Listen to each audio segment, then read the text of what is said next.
Sean bienvenidos a Mente Abierta. ¿Qué pasó con África? Vamos a comenzar con esto. El desierto del Sahara parece estar en un lugar que anteriormente era verde y fértil, lleno de ríos y lagos. Y quiero transmitirles esta idea por medio de algunos mapas. Siempre pensé que el desierto del Sahara tenía miles de años. Por supuesto, la versión oficial confirmó de la forma más científica posible. Durante la última glaciación, el Sahara era mucho más grande que hoy, extendiéndose hacia el sur más allá de sus límites actuales. El final de la glaciación trajo consigo más lluvia al Sahara después de aproximadamente el 8000 a.C. hasta el 6000 a.C. Quizás debido a las zonas de baja presión sobre las capas de hielo que colapsaban al norte. Una vez que las capas de hielo desaparecieron, el Sahara norte se secó. En el Sahara sur, la tendencia de la sequía fue inicialmente contrarrestada por el monzón, que trajo lluvia más al norte que hoy. Sin embargo, alrededor del 4200 a.C., el monzón se retiró hacia el sur hasta aproximadamente donde está hoy, lo que provocó la desertificación gradual del Sahara. El Sahara está ahora tan seco como hace unos 13.000 años. Pues bueno, algunos cartógrafos de un pasado no tan lejano no consultaron con los científicos del siglo XX y XXI. Por alguna razón, entre los siglos XVI y XVII, los cartógrafos olvidaron actualizar sus mapas con la sabiduría de los científicos del futuro. En cambio, representaron el desierto del Sahara tal como era entonces, hasta 400 o 450 años. Y qué hermoso era. Lagos, ríos, ciudades, gente, animales. Todo menos las grandes pirámides de Egipto, por así decirlo. Por ahí mostraré algunos mapas de 1475, 1570, 1595, 1642, 1658, 1688. África llena de ciudades, llena de ríos, llena de lagos. No parece haber un desierto del Sahara en el norte. Pero también voy a contrarrestar con otros mapas. 1782, 1802, 1812, 1842, 1855, 1860. Con esos otros mapas, entonces de repente la gente se volvió más tonta. O la humanidad sufrió un grave caso de amnesia global. Por alguna razón, África tuvo que ser redescubierta de nuevo. Hay territorios inexplorados que cubren el continente africano en zonas que antes eran bien conocidas. Es difícil guardar silencio ante la magnitud de lo que parece haber ocurrido en África. No se trata solo de un continente devastado por las guerras recientes o por la colonización moderna, sino de algo mucho más profundo, anterior y cuidadosamente borrado de la memoria colectiva. Al observar los mapas antiguos y las ruinas que aún sobreviven, surge una sospecha inquietante. La destrucción sistemática de un continente entero y la desaparición de antiguas civilizaciones acompañadas por mentiras institucionalizadas que hoy consideramos verdades académicas. La narrativa oficial nos dice que el Sahara es un desierto que se formó gradualmente hace 1000 años, por causas climáticas naturales. Sin embargo, los mapas del siglo XVI y XVII muestran una África muy diferente, fértil, poblada, repleta de ciudades. Las descripciones modernas que sitúan la desertificación hace 8000 años parecen creadas para encubrir una transformación mucho más reciente. Según varios indicios cartográficos y cronológicos, esa desertificación podría haber ocurrido hace apenas unos 4 siglos. En los mapas del siglo XVI, África aparece surcada por ríos, lagos y centros urbanos de notable densidad. En cambio, hacia 1802, los mapas muestran un continente casi vacío con enormes extensiones desconocidas. Y la explicación oficial es que los antiguos cartógrafos inventaban cosas y que la geografía real se descubrió recién en el siglo XIX. Pero es lógico suponer que civilizaciones enteras, como rutas comerciales y ciudades florecientes, fueran simples invenciones, ¿o acaso fueron borradas deliberadamente tras una catástrofe? Cada pequeño símbolo de ciudad en esos antiguos mapas representa miles o cientos de miles de vidas. Detrás de cada punto había comunidades, templos, plazas, mercados, cultura y conocimiento. Pero entre los siglos XVII y XVIII, la mayoría desapareció sin dejar rastro. No hablamos de simples aldeas, hablamos de urbes comparables con el tamaño del Cairo, de Argel, las ruinas de Timgad en Argelia. Son una ventana a ese pasado borrado. Una ciudad que, según la narrativa oficial, surgió de la nada hace 2000 años y fue abandonada por causas poco convincentes. A ver, a esta imagen no le presten atención, la agregué sin querer. Es Göbekli Tepe. Solo esa. Las demás son de la ciudad de Timgad. Timgad muestra una planificación urbana de una sofisticación que rivaliza con ciudades modernas. Calles perfectamente ortogonales, termas, foros, bibliotecas, acueductos y sistemas hidráulicos complejos. ¿Cómo pudo surgir de la nada en pleno desierto? ¿Y cómo se explica su posterior desaparición total? La versión romana, que la describe como una colonia militar, suena insuficiente. Lo que parece más probable es que perteneciera a una civilización anterior, cuyas ruinas fueron reinterpretadas siglos después por historiadores que no comprendían su verdadero origen. Muchos investigadores independientes apuntan a que el Sahara no era un desierto hace apenas unos cientos de años, sino una región fértil, posiblemente devastada por un evento catastrófico. Algunos sugieren que la estructura Richat, conocida como el Ojo de África, no es una formación natural, sino un cráter, producto de una tecnología o arma desconocida. Si ese evento fue natural o artificial, aún es imposible saberlo. Pero la evidencia visual y cartográfica sugiere una transformación súbita, no gradual. Hay algunos cráteres en el desierto del Sahara, incluso en zonas verdes. Estos son los demás. En el año 1666 surge repetidamente en los relatos alternativos. Según estas teorías, en torno a esa fecha se habría producido un cataclismo global que no solo afectó a África, sino también el Mediterráneo y el archipiélago de Santorini. La desertificación del Sahara, la desaparición de cientos de ciudades africanas y el surgimiento de nuevas formaciones geográficas podrían ser vestigios de aquel evento.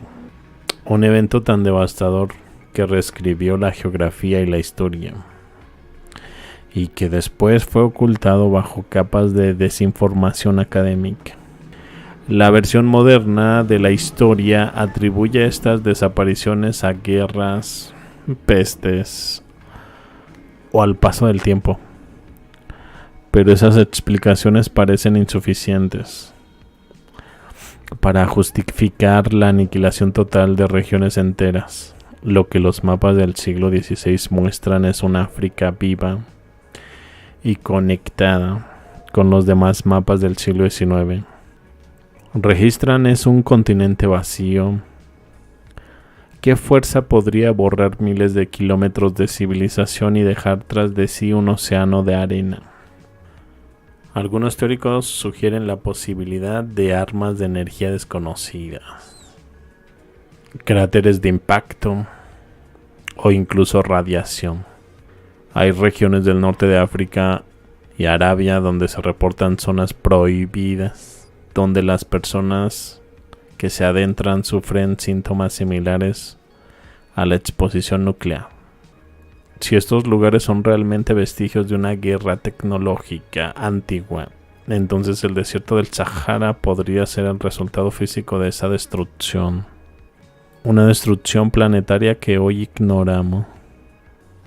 Esa estructura, el ojo del Sahara, vista desde el espacio, parece un epicentro. No hay evidencia de una erupción volcánica ni de un impacto meteórico clásico. Su simetría y sus capas concéntricas podrían indicar una formación artificial o un evento energético de gran magnitud. Y cerca de ella los restos de Oudane o de la misteriosa ciudad de Hoden parecen testigos silenciosos de algo que borró la vida en kilómetros a la redonda. Y si el ojo del Sahara es una herida, ¿qué la causó? Más allá de las causas, lo evidente es que la memoria de África fue sistemáticamente borrada.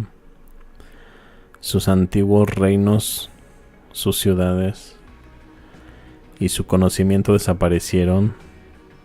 Y en su lugar se impuso una narrativa colonial que presenta al continente como inexplorado y primitivo. Lo que no se puede negar es que las pruebas materiales, ruinas, mapas, relatos antiguos contradicen esa narrativa. África no era un continente vacío, esperando a ser descubierto. Era una civilización avanzada que fue aniquilada. Si esta hipótesis es correcta, millones de vidas humanas, quizás decenas o cientos de millones, fueron destruidas en un solo evento. La historia que nos contaron sería apenas la reconstrucción posterior de los vencedores, los únicos sobrevivientes. Quizás encontrar la verdad sobre África, sobre Timgad, sobre la estructura de Richat, el origen del Sahara, nos acerque no solo a entender un pasado perdido, sino también a reconocer nuestra historia global de destrucción, ocultamiento y reconstrucción del conocimiento. Los antiguos registros geográficos describen una África muy diferente a la que conocemos hoy.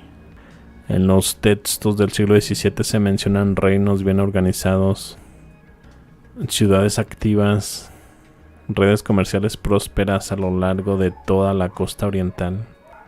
Zanguevar, Melinde, Mombasa, Quiloa, Mozambique, Angoche eran territorios musulmanes o independientes, cada uno con su propio sistema político.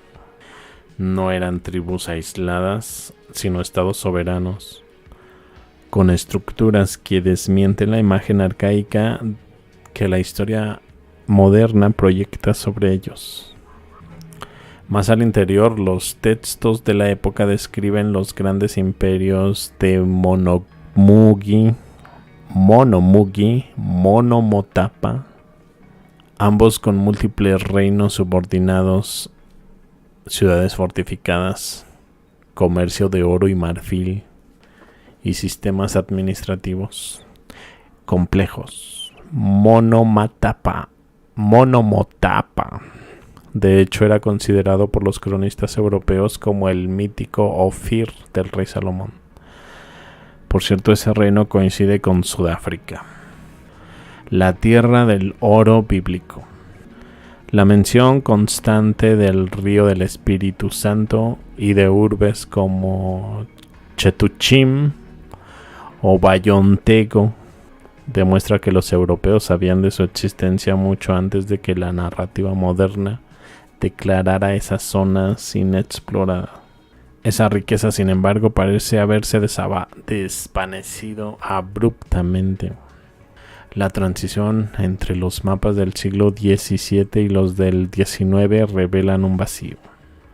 Los reinos desaparecen, las ciudades se borran y los cronistas dejan de hablar de imperios africanos.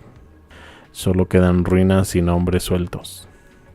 Lo que antes era una tierra de reyes y mercaderes se transforma misteriosamente en el escenario de la esclavitud y la colonización.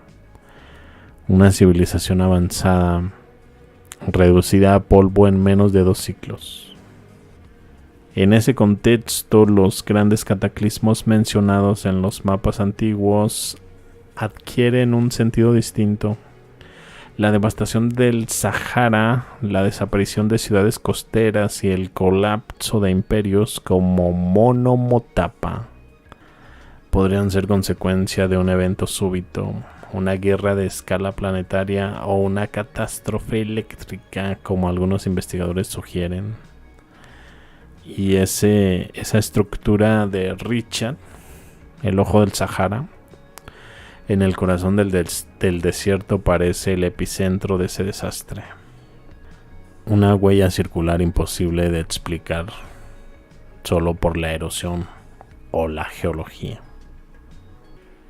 La teoría del universo eléctrico propone que esos cráteres presentes no solo en África sino en todo el mundo podrían ser el resultado de descargas eléctricas masivas capaces de alterar el terreno y volatilizar estructuras enteras.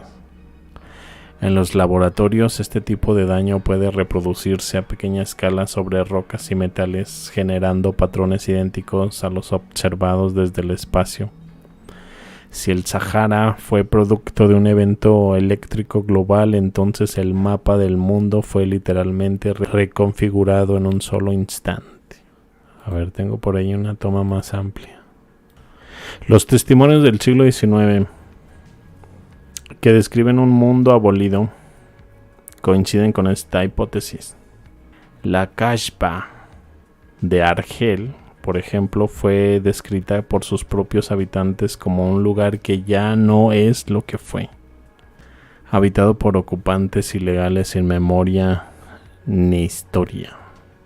Este mismo fenómeno se repitió en Londres, San Petersburgo y otras ciudades.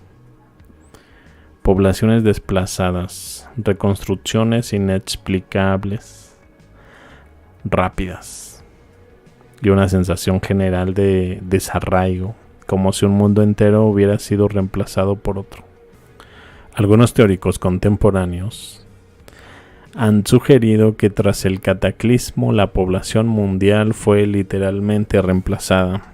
Millones murieron y los pocos sobrevivientes fueron reeducados, desplazados o reubicados en las ruinas de un pasado que ya no comprendían. Las reformas lingüísticas de los siglos XVIII y XIX podrían haber servido para borrar los rastros del idioma anterior, mientras los grandes incendios urbanos eliminaban las ciudades antiguas que aún quedaban en pie. Una operación de reinicio global. Este fenómeno explicaría por qué hacia 1800 incluso regiones bien conocidas durante siglos como África Central o el interior de América del Norte aparecen de pronto como territorios desconocidos. No se trataba de falta de exploración, sino de una desaparición masiva de civilizaciones, de un colapso poblacional seguido de una reocupación sistemática. De allí nacen las ciudades modernas, entre comillas, construidas sobre las ruinas de otras que misteriosamente ya no recordamos. La desaparición de millones de personas y el surgimiento posterior de instituciones coloniales podría interpretarse como un proceso de expansión europea. no como un proceso de expansión europea, sino como una reestructuración posterior al desastre. Los misioneros, los exploradores y los científicos habrían sido en realidad los nuevos administradores del mundo reconstruido, encargados de borrar los últimos vestigios de memoria. Justificar moralmente la toma de posesión. En ese sentido, la esclavitud no habría sido un fenómeno aislado ni un mero instrumento económico, sino parte del proceso de traumatización y control de los sobrevivientes. El trauma repetido, la pérdida, la violencia, la reeducación habría borrado el recuerdo colectivo de la civilización anterior. Lo mismo sucedió en América, en Asia, en Rusia, en la India. Pueblos enteros reducidos a la servidumbre tras haber sido herederos de imperios ahora olvidados. Todo apunta a que el mundo moderno surgió de las cenizas de un colapso global ocurrido entre los siglos XVII y XIX. Los incendios, las guerras, las pandemias, las reformas lingüísticas y la repoblación urbana no fueron hechos aislados, sino piezas de una misma operación. La sustitución de una civilización global avanzada por otra versión más controlable. Quizás por eso vivimos hoy rodeados de ruinas que no entendemos, en ciudades demasiado perfectas para su tiempo y bajo una historia demasiado conveniente para ser cierta. La discusión sobre los europeos, su papel en la historia y la destrucción que dejaron tras de sí, no puede separarse del impacto global de los cataclismos. Tal vez los conquistadores solo ocuparon un escenario ya devastado, aprovechando el colapso de una civilización previa. Lo que hoy interpretamos como conquista podría haber sido en realidad la administración de un mundo post-apocalíptico, ahora sí lo dije bien, donde la memoria colectiva se había perdido y donde las nuevas potencias se erigieron sobre las ruinas de un orden olvidado. Los llamados europeos podrían haber sido simplemente uno de los grupos sobrevivientes de esa catástrofe global. Tal vez los más organizados o los que conservaron parte de la tecnología antigua. Al reencontrarse con otros pueblos en estado primitivo, decidieron imponer control y jerarquía no por maldad inicial, sino por miedo y supervivencia. Con el tiempo esa dominación se transformó en imperio, colonización. Las civilizaciones del pasado que hablaban de una sola lengua universal se fragmentaron después del desastre. Los nuevos idiomas surgieron como ecos deformados de aquella lengua original. Producto del aislamiento y del miedo, cada grupo humano refugiado en lo que quedaba de su entorno intentó reconstruir su mundo a partir de lo que recordaba. Así nació la Torre de Babel histórica. No una metáfora, sino la consecuencia directa de la pérdida del conocimiento común. Incluso nuestra forma de medir el tiempo podría ser el vestigio de ese reinicio. El segundo, como unidad, no sería una simple invención matemática, sino una pista simbólica. Estamos viviendo la segunda era, la segunda humanidad después del colapso. Las palabras mismas convertidas en código guardan la memoria de aquel cambio. Términos como renacimiento, nueva era o descubrimiento son recordatorios inconscientes de un reinicio global. La conquista española de América, desde esta perspectiva, no fue solo un hecho político o militar, fue la culminación de un proceso más antiguo de reseteo cultural. Los pueblos nativos no fueron simplemente invadidos, fueron absorbidos dentro de una narrativa impuesta por los herederos de una civilización que se consideraba portadora de la verdad. La quema de códices, la eliminación de lenguas, la sustitución de dioses respondían a un mismo patrón de borrado que ya se había aplicado antes en otras regiones del planeta. El propio discurso Tierra Prometida idólatras, purificación, muestra que seguían un guión antiguo. Tal vez reproducían inconscientemente las guerras sagradas de una era anterior, una misma raíz que parecen haber heredado no solo de textos, sino de un mandato: destruir el conocimiento antiguo y reconstruir el mundo bajo una nueva autoridad. Esta dinámica global de destrucción y reeducación explicaría por qué la historia parece repetirse. África, Asia y Europa vivieron versiones del mismo trauma: colapso, invasión, reconstrucción. Los bancos, los imperios no son más que instrumentos modernos de una estructura que busca mantener el control del conocimiento y del espíritu humano. Quizás la banca moderna no nació en Europa, sino que es una adaptación de un sistema más antiguo, tal vez originario en los tiempos de estas ciudades del África perdida.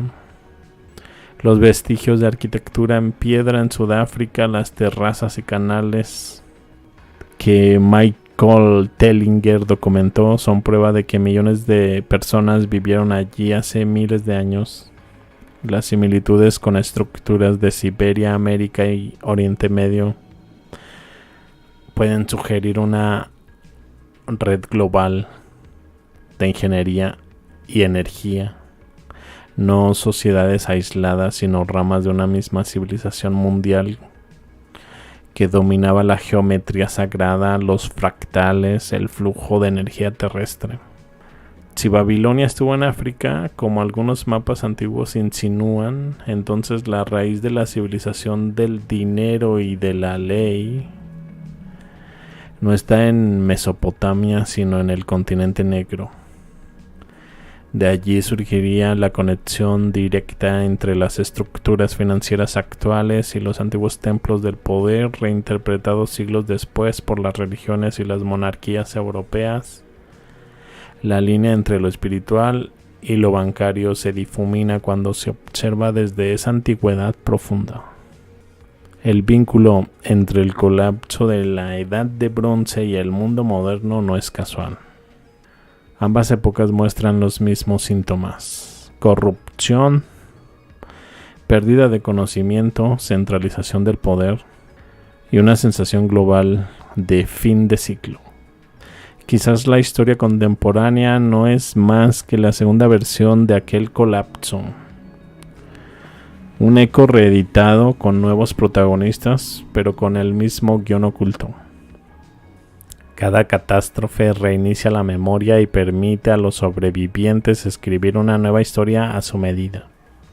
Los relatos sobre los musulmanes negros expulsados de España, los constructores de geometrías sagradas y mezquitas imposibles apuntan a la continuidad de esa civilización global. Su caída en 1492 no fue un hecho aislado, sino otro episodio de gran borrado. En paralelo, los viajes a América de navegantes como Colón podrían haber sido intentos de reconectar con los enclaves sobrevivientes del mundo antiguo, vestigios de la Atlántida tecnológica que aún existían en ruinas dispersas por los océanos. El norte de África, las Azores y el Mediterráneo habrían sido centros de esa red atlante donde la energía, los cristales y la arquitectura estaban sincronizados con los ritmos planetarios. Su destrucción, ya sea por guerra, plasma o cataclismo, desbalanceó el eje del mundo y dio inicio a la era del olvido. Desde entonces la humanidad ha intentado reconstruir un pasado que apenas recuerda, mientras bajo el Sahara, los océanos y las selvas duerme la evidencia de una civilización que aún susurra entre las arenas del tiempo. Un desierto es un paisaje o región con muy poca precipitación, menos de 250 mm al año, aproximadamente 10 pulgadas. Aproximadamente un tercio de la superficie terrestre es un desierto. Existen 4 tipos diferentes de desiertos, según la ubicación geográfica: desiertos polares, desiertos subtropicales, desiertos fríos de invierno, desiertos costeros frescos. Los dos desiertos más grandes de la Tierra se encuentran en las zonas polares. En la Antártida, el desierto polar antártico cubre el continente de la Antártida y tiene un tamaño aproximadamente de 5,5 millones de millas cuadradas.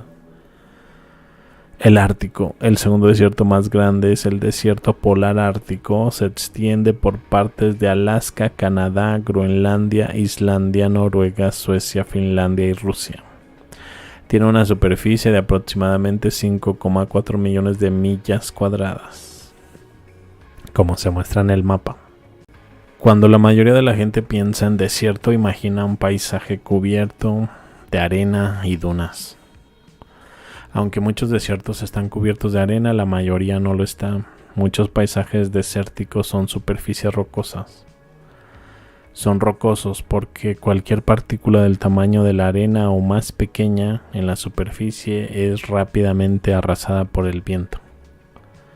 Los desiertos rocosos son paisajes áridos azotados por el viento.